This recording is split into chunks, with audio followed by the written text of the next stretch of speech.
ഞാനിപ്പോൾ ഒരു വർഷം ആവുന്നേ ഉള്ളൂ. കാരണം എനിക്ക് ഇതിലേക്കൊരു പാഷൻ ഉള്ളത് കൊണ്ട് എനിക്ക് വേറെയാണ് എൻ്റെ മേഖല എങ്കിലും എനിക്ക് ചെറുപ്പം തൊട്ടേ ഇതിലേക്ക് വരണം എന്നുള്ള ഒരു ആഗ്രഹം കൊണ്ട് എൻ്റെ ഫ്രണ്ട് മുഖേനയാണ് ഞാൻ ഇതിലേക്ക് കയറുന്നത്. അമൃത ഒരു വർഷം ആവുന്നേ ഉള്ളൂ. പക്ഷേ ഈ ഒരു ജൂനിയർ ആർട്ട് ഏത് മേഖലയിലാണ് അമൃത ഫോക്കസ് ചെയ്യുന്നത്?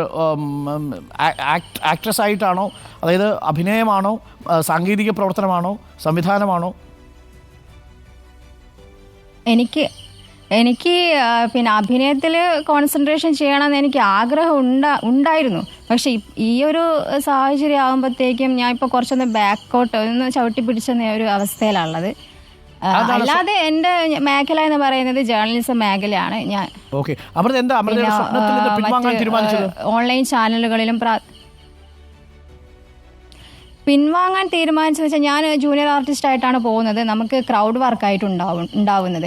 ഇപ്പം പാസിങ് ആയാലും മറ്റ് അവിടെ ഇവിടെ നിൽക്കുന്ന അങ്ങനത്തെ കാര്യങ്ങളിലൊക്കെയാണ് ഞാൻ ഉണ്ടായിരുന്നത്. ക്രൗഡ് വർക്ക് അധികം അങ്ങനെയാണ് ഉണ്ടാവാറ്. ജൂനിയർ ആർട്ടിസ്റ്റുകൾക്ക് പലപ്പോഴും അങ്ങനത്തെ റോളുകളെ കിട്ടാറുള്ളൂ. വല്ലപ്പോഴും ഒരു ഡയലോഗ് കിട്ടിയാൽ അങ്ങനെ ആയി എന്നുള്ളതാണ്.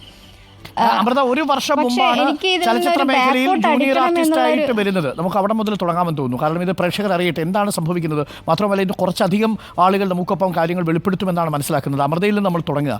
ഒരു വർഷം മുമ്പ് അമൃത ഇങ്ങനെ തീരുമാനം എടുക്കുന്നു. അതിനുശേഷം എന്ത് സംഭവിച്ചു?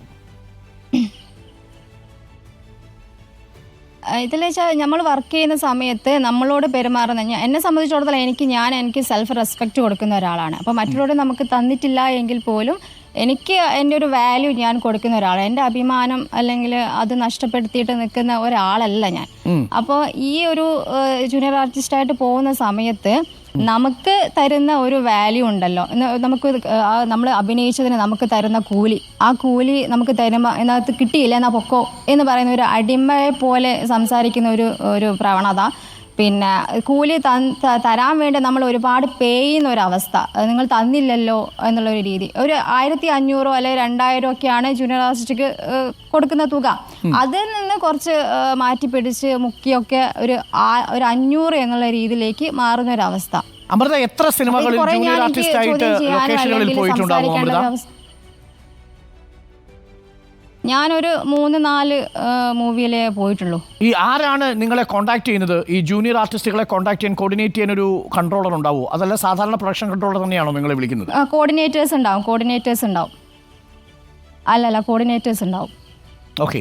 അപ്പോൾ ആ കോർഡിനേറ്ററാണ് നിങ്ങളുടെ കാര്യങ്ങൾ നോക്കേണ്ടത്. അപ്പോൾ നിങ്ങൾ സിനിമ ലൊക്കേഷനിൽ ചെല്ലുമ്പോൾ മുതലുള്ള അനുഭവം ഒന്ന് പറയൂ. നിങ്ങൾ ജൂനിയർ ആർട്ടിസ്റ്റാണ്, താരങ്ങളൊക്കെ അവിടെ കാരവനിൽ വിശ്രമിക്കുന്നുണ്ടാവും, നിങ്ങൾ അവിടേക്ക് ചെല്ലും, അവരുടെ ലൊക്കേഷൻ നിശ്ചിത ഇത്ര ദിവസങ്ങളിലേക്കെന്ന് പറഞ്ഞാണോ നിങ്ങളെ ഷെഡ്യൂൾ ചെയ്യുക? അതെ. ചിലപ്പോൾ 3-4 ദിവസം അല്ലെങ്കിൽ കുറച്ചധികം ഡേയ്സ് പറയും. നമുക്ക് പേയ്മെൻറ്റ് പറയും, ഓൾറെഡി പേയ്മെൻറ്റ് പറയും. പറഞ്ഞ സമയത്തേക്കും നമ്മൾ ആ അത്ര പേയ്മെൻറ്റ് ഉണ്ടാവുമല്ലോ എന്ന് വിചാരിച്ചാണ് പോകുന്നത്. പക്ഷേ ആ ഒരു പേയ്മെൻറ്റ് നമുക്ക് കിട്ടാറില്ല.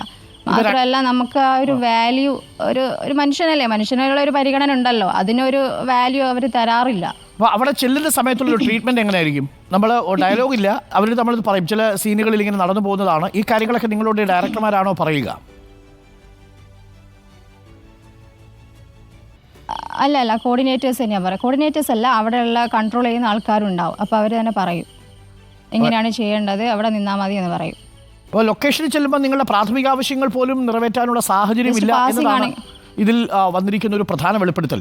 നമ്മൾ ബാക്കിയുള്ള ഭാഗങ്ങളിലേക്ക് ചില സമയത്ത് ശരിയല്ലേ? അതെ, ചില സമയത്ത് അങ്ങനെയാണ്. അതെ, ചില സമയത്ത് കാരണം നമ്മൾ കഷ്ടപ്പെട്ട് വെയിലത്ത് നമുക്ക് ശാരീരിക ബുദ്ധിമുട്ടുകളൊക്കെ അനുഭവിച്ചിട്ടാണ് നമ്മൾ അവിടെ നിൽക്കുക.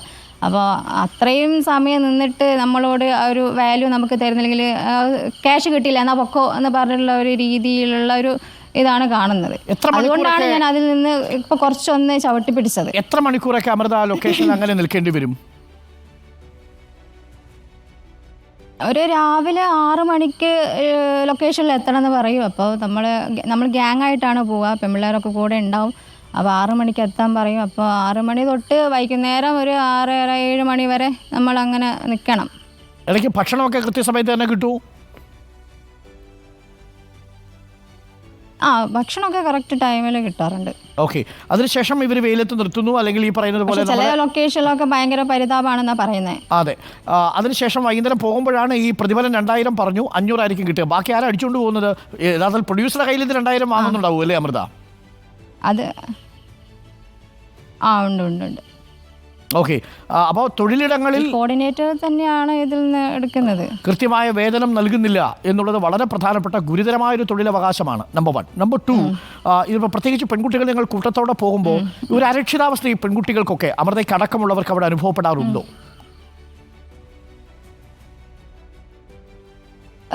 കാരണം ഈ ഒരു മേഖല എന്ന് പറയുന്നത് ഫിലിം ഫീൽഡ് ആണല്ലോ. നമ്മൾ ഒരുപാട് കാര്യങ്ങൾ കേൾക്കുന്നുണ്ട്, ഇങ്ങനെ ഒരു മേഖലയാണ്, അപ്പോൾ അതിലേക്ക് പോകുമ്പോൾ ശ്രദ്ധിക്കണം എന്നൊക്കെ. നമ്മളെ സംബന്ധിച്ചോളം നമ്മൾ ശ്രദ്ധിച്ചോളും എന്നുള്ള രീതിയിലാണ് നമ്മൾ പോകുന്നത്. പക്ഷെ ഇവിടെ എത്തുമ്പോഴത്തേക്കും നമ്മൾ കേൾക്കുന്നത് പല കാര്യങ്ങളാണ്, പല നെഗറ്റീവ്സ് കാര്യങ്ങളാണ്. കാരണം അവിടെ ഒരു നെഗറ്റീവ് തരംഗമാണ് ഉണ്ടെന്ന്. പലരും പല അനുഭവങ്ങൾ പറയുന്നു, എടാ അത് അങ്ങനെയാണ്, ഇവരിങ്ങനെയാണ് എന്നൊക്കെ പറയുമ്പോൾ നമുക്ക് അവിടെ നിൽക്കാനുള്ള ഒരു ഇത് നമുക്ക് വരില്ല, ആ ഒരു മനസ്സ് നമുക്ക് ഉണ്ടാവത്തില്ല. എങ്ങനെയെങ്കിലും ഇവിടെ നിന്ന് പോകണം, ഒന്ന് മതിയാക്കി. ചില ആൾക്കാർ വരുന്നത് ക്യാഷിൻ്റെ ഇഷ്യൂസ് കൊണ്ടാണ്, ഇത്ര വേതനം കിട്ടുമല്ലോ എന്നുള്ള രീതിയിലാണ് ചില ആൾക്കാർ വരുന്നത്. ചില ആൾക്കാരെ പാഷൻ കൊണ്ട് എങ്ങനെയെങ്കിലും ഇതിൽ പിടിച്ച് കയറണം എന്നുള്ള രീതിയിൽ നിൽക്കുക. പക്ഷേ ഫുൾ നെഗറ്റീവ്സിലുള്ള ഒരു തരംഗമാണ്. പക്ഷെ അവിടെ ട്രീറ്റ് ചെയ്യുന്ന മറ്റ് ആൾക്കാരൊക്കെ കുഴപ്പമൊന്നുമില്ല. വലിയ ആൾക്കാർ, അവിടെയുള്ള ആക്ട്രസ് ആയാലും ഒക്കെ അവരൊക്കെ നല്ല ട്രീറ്റ് തന്നെയാണ് ചെയ്യുന്നത്. പക്ഷേ ഇതിൻ്റെ ഇടയിൽ നമ്മളെ കൊണ്ടുവരുന്ന ആൾക്കാർ, കോർഡിനേറ്റേഴ്സ് ആയാലും മറ്റു ആൾക്കാരും ഒക്കെ ഉള്ള ഒരു രീതി, ഒരു നെഗറ്റീവ് ഉള്ളത് തന്നെയാണ്.